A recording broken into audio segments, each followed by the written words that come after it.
Hi, this is Rubel from Tech Review. Today I am here to show you how to restore the old ribbon in File Explorer. To restore the ribbon in Windows 11 File Explorer, I have a preference for using Windows Terminal. It's easier and faster, but you can also use Registry Editor.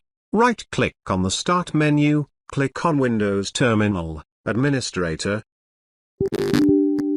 Click on Yes.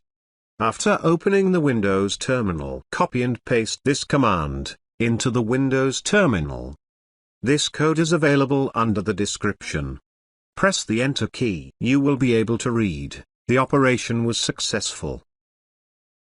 Now we will restart the computer to apply the change. After restarting, you will see the changes. Thanks for watching this video. Hope you like this. Please do subscribe to my channel. Also give a like please. Take care.